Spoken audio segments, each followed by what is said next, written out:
اهلا وسهلا بيكم في قناتي هنور ارت. النهارده هعمل موديل جديد وبسيط جدا وسهل لاي حد مبتدئ ممكن يعمله بالخطوات وبالتفصيل. هوضح كل خطوه. الخيوط اللي هستعملها النهارده ده خيط السلسله او خيط مكرميه بوليستر.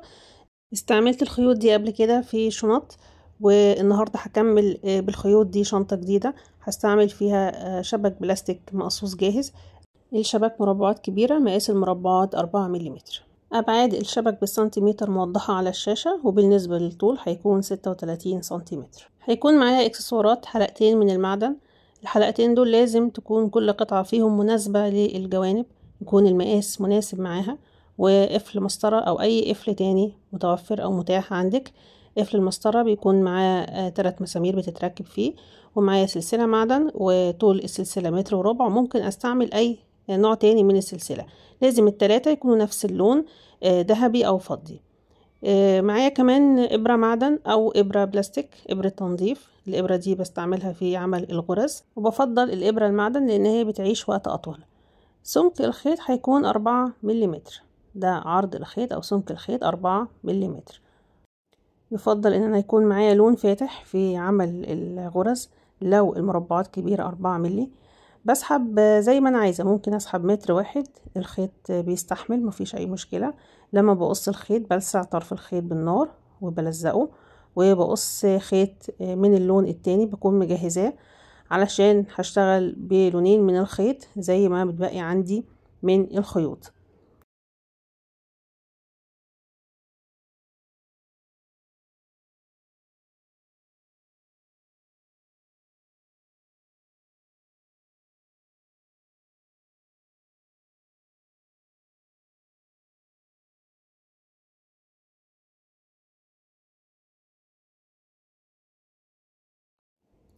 بدخل الخيط في الإبرة وبعد كده بلسع الخيط، طرف الخيط بالنار. لو لسعت الخيط بالنار الأول مش هيدخل في الإبرة. بعد كده هبدأ استعد واشتغل في الغرز. النهاردة أنا مش هقسم الغرز بالعرض زي كل مرة، لأن هشتغل الغرز بالطول، هشتغل لفوق. وأفضل إن أنا أبدأ من عند الجزء الخاص بالقلاب. أول حاجة بدخل إبرة في تاني مربع، في المربع ده بالطول، واسحب الخيط. هثبت طرف الخيط بايدي علشان يدخل ما بين الغرز. هاجي المربع التاني بالعرض، المربع ده هدخل فيه الابرة واسحب الخيط. بعد كده اجي على المربع التالت بالطول، المربع ده هسحب الخيط وادخله في المربع التالت بالعرض، المربع ده اسحب الخيط واعمل تاني غرزة. هكمل بنفس الترتيب. احنا دلوقتي في المربع المربع الرابع، 1 2 3 4. هسحب الخيط، هسحب الخيط من هنا وهدخله في المربع اللي زيه بالظبط بالعرض، المربع الرابع اللي هو ده. هدخل فيه الإبرة واسحب الخيط. ده كده الارتفاع الأساسي عندي للغرز. هبدأ أشتغل في الغرز اللي هي بالعرض. عندي هنا كام؟ 4 مربعات. هبدأ بقى أشتغل في المربع التاني في الصف ده بالعرض، وأكمل الغرز بالترتيب. هدخله في المربع اللي موجود في الطرف من هنا، وتبدأ الغرز تمشي بشكل بشكل أفقي. هكمل الغرز بشكل أفقي، مش هرتفع بيها. فزي ما احنا شايفين كده، هاجي في المربع التالي هسحب الخيط في الصف ده، وارجع لطرف البلاستيك مرة تانية. المربع اللي بعديه اللي هو ده هدخل الإبرة واسحب الخيط واكمل الغرز بنفس الترتيب.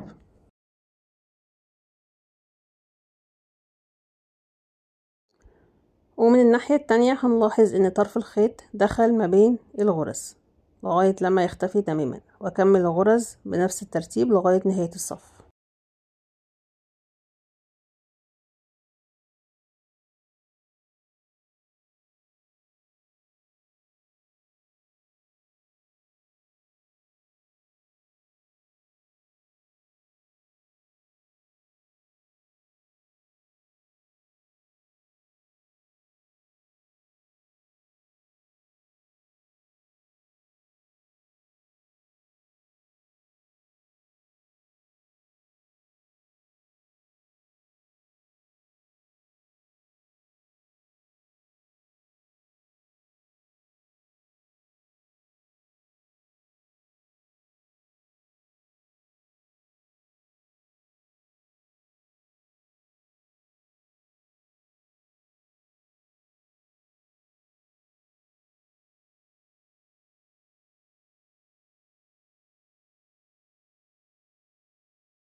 لما بوصل لنهاية الصف بقفل صف الغرز، بسحب الخيط على 3 مربعات، بعد كده بسحبه على مربعين 2.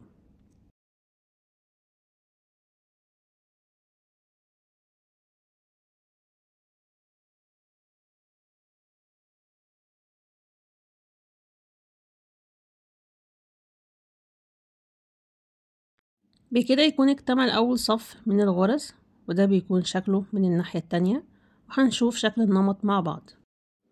ارتفعت 4 مربعات وعملت غرز مائلة لغاية نهاية الصف. بعد ما بوصل لنهاية الصف صعب ان انا اسحب الابرة دلوقتي بسبب ان انا لسعت طرف الخيط، فانا هسيب الابرة والخيط دوت واستعمل اللون التاني من الخيط، وابدأ اعمل صف تاني من الغرز هيكون شبه الصف الاول ولكن بيكون عكس الاتجاه. لو انا ما عنديش ابرة فانا ممكن احدد طرف الخيط بالنار بالشكل دوت لغاية لما يكون شبه الابرة واشتغل بيه عادي، وهيكون سهل جدا في عمل الغرز. بدخل الخيط في المربع ده، تاني مربع في الصف، نفس المربعات اللي انتهت فيها غرز الصف الأول. بعد كده بعمل غرزة في المربع اللي موجود في طرف البلاستيك، أول مربع في الصف الجديد.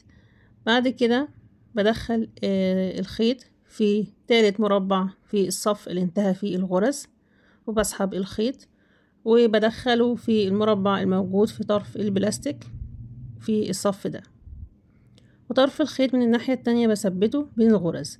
خلي بالي ان انا هرتفع هنا برضو، هرتفع 4 مربعات واكرر نفس الغرز المائلة على 4 مربعات فقط.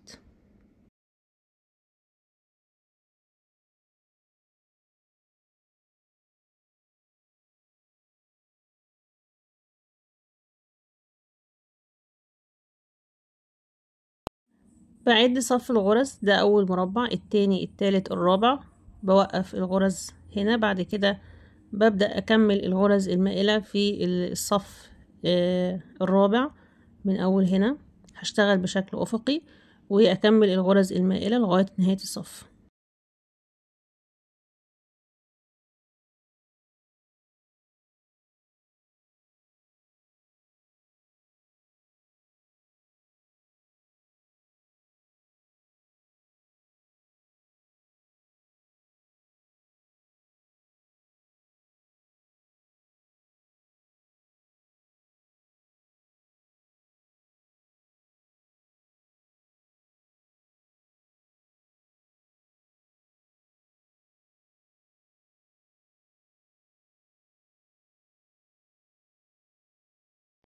ده بيكون شكل النمط لو عندي صفين من الغرز، وزي ما احنا شايفين ان رقم 1 ده الصف اللي اشتركت فيه الغرز مع بعضها. هكمل صف الغرز بعدين، وهبدأ دلوقتي اشتغل في الصف الثالث، وهتكون بدايته يعني بادئة بشكل مختلف، هي نفس الغرز ولكنها هتبدأ عكس الاتجاه. طيب ازاي بتبدأ؟ هعد من اول هنا، ده اول مربع، التاني، التالت، شايفين الصف التالت ده، بسحب الخيط واجي عند المربع ده، تاني مربع بالعرض، هسحب فيه الخيط، وبعدين هبدأ اشتغل الغرز زي ما اشتغلتها في الصفوف اللي قبل كده، ولكن انا اللي حصل هنا ان انا عكست الاتجاه. ممكن معكسش الاتجاه، ممكن الغرز تمشي كلها في اتجاه واحد، بس ده الستايل او الغرز اللي هتمشي عليه الشنطة النهاردة، فهكمل الغرز المائلة بنفس الطريقة لغاية نهاية الصف.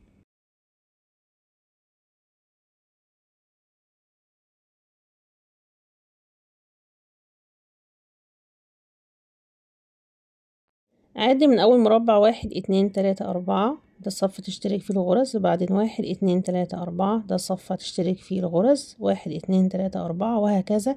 هكمل الغرز والعد بنفس الطريقة لغاية لما أوصل للجزء الداخلي للشنطة. هنكمل الصفوف لغاية نهايتها، وده هيكون شكل الغرز لما تكتمل. ده هيكون شكلها كلها كلها كانت على 4، ولكن هنا في اختلاف بسيط في الجزء الخاص بالجوانب الشنطة، ان انا بدأت من اول الحلقة المعدنية. في البداية بشوف الحلقة المعدن هتاخد مساحة مني قد ايه في جنب البلاستيك، فلما بشوف هتبدأ منين وتنتهي منين، هبدأ دلوقتي احدد بداية الصف الغرز اللي هو هيبدأ عندي من هنا، ودي حاجة ممكن تختلف وترجع لك حسب المقاس المتاح عندك من الحلقة المعدن. يعني انا دلوقتي بحط الحلقة بالشكل ده، بشوف هتنتهي فين، فحددت هنا هتكون بداية الغرز وكملت بيها لغاية النهاية او لغاية الناحية التانية. هبدأ دلوقتي اربط الحلقة المعدن، هدخل الخيط في اخر مربع انتهت فيه الغرز، بعد كده هسحبه في المربع اللي بعديه على طول. شايفين في المربع ده هسحب الخيط، هكرر الغرز في المربعات اللي بعد كده لغاية لما اربط الحلقة المعدن.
برجع مرة تانية بكرر غرز الربط في نفس المربعات علشان اغطي الجزء المعدني ده بالخيط ويكون شكله افضل.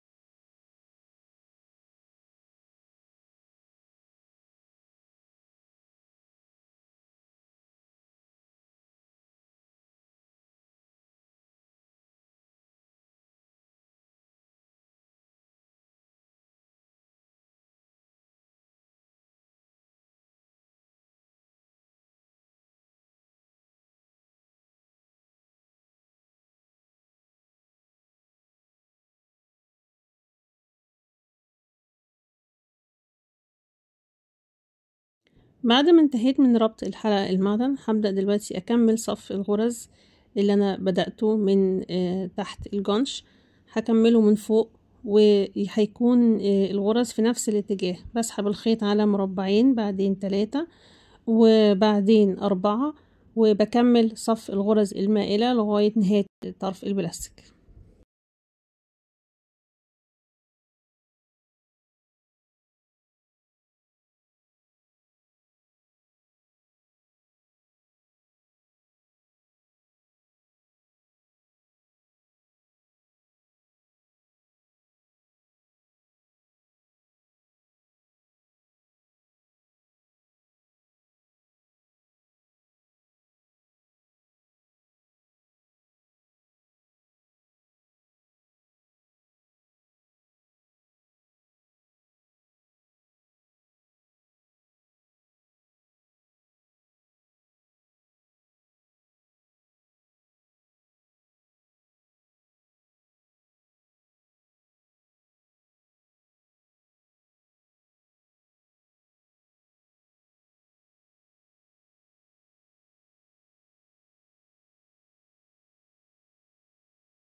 كان عندي هنا لسه فيه فراغ، فهكمل هنا فيه غرزة كمان من الجزء ده، هسحب الخيط علشان اغطي البلاستيك بالخيط.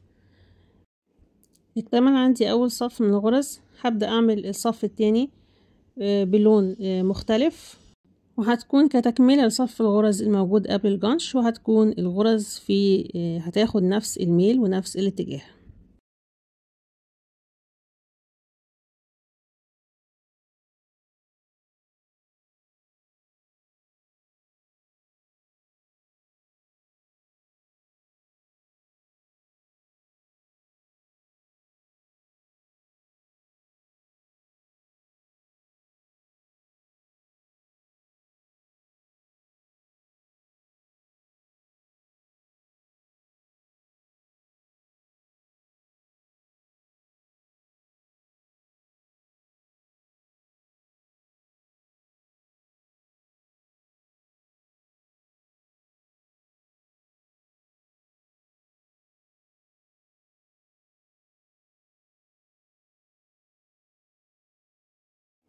بعد ما انتهيت من تكملة الغرز هعمل غرز على أطراف البلاستيك. هدخل الخيط في كل مربع موجود في طرف البلاستيك مرتين لغاية لما أغطي البلاستيك تماما بالخيط، وأكمل الغرز لغاية نهاية الصف.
هعمل غرز على أطراف البلاستيك في الجزء الداخلي للشنطة من هنا، والجزء الخاص بالقلاب من هنا. بكده يكون انتهى الجزء الأول. شكرا على المشاهدة، تابعوني في الجزء الثاني والأخير من عمل الشنطة.